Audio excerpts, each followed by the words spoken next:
Sa 19 ta' Lulju li ġej, il-poplu mħeġġeġ jissottometti nominazzjonijiet għat-tielet edizzjoni tal-Animal Honors Awards li se jkunu qed jittellaw f'Ottubru li ġej.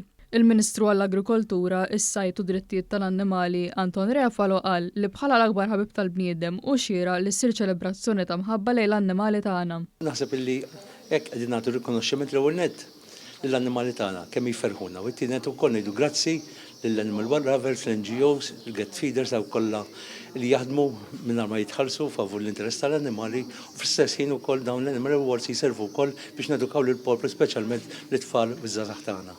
Is-Segretarju Parlamentari għas-Sajt, l-Akwakultura u l-Ħarsien tal-Annimali Elisha Buġeja Sajt qalet li s-sena li għaddiet il-Ministeru kien irċieva mal-450 nominazzjoni.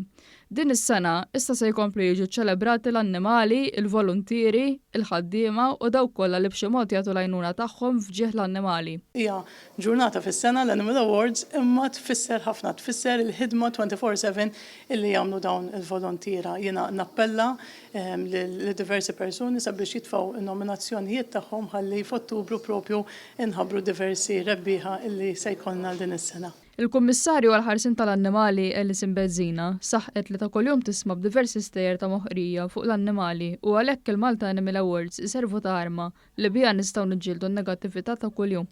Lan tal-Malta Animal Awards fl-aħħar mill-aħħar hu li nġeddu t-tama u niċċelebraw il-ħidma ta' tant volontieri u ħaddiema favur l-annimali tagħna.